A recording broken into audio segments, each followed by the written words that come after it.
As we begin to digest these hurts and disappointments or betrayals or anger, frustration, sadness, or grief, whatever we're feeling in response to what has occurred or what we've gone through, we start to feel lighter. We experience a sense of renewal. We become more naturally inclined to engage with other people, and we find ourselves drawn to healthier individuals with whom we truly resonate. We're able to connect in ways that are no longer needy or dependent on another person for our well-being, but instead are mutually nourishing. And this significantly improves the quality of our relationships, allowing us to experience deeper and more fulfilling connections. Initially, I teach people how to digest their lived experiences and emotional responses by having them close their eyes and bring a stressful issue or situation or some individual that's causing them a lot of grief or frustration,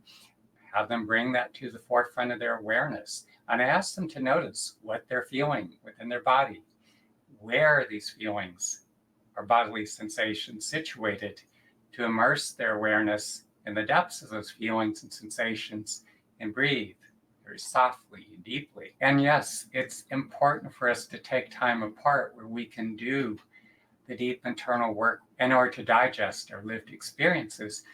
And yet I also want you to find practical application for these practices in your everyday life. So even when you're confronted by a stressful or a challenging situation or person, you can apply this practice. Say, for instance, you're having a conversation or you're right in the midst of the situation and you notice what you're feeling right then and there. Staying as connected as you can to what you're sensing or feeling in your body, you just continue to breathe from the depths of those feelings and bodily sensations. What I find is this helps to keep you in a much calmer and more resourceful space. You gain a lot of insight, and your responses are more proportionate or appropriate for the situation or the interaction. It helps you to better adapt and respond to people and circumstances in ways that are both more authentic and appropriate.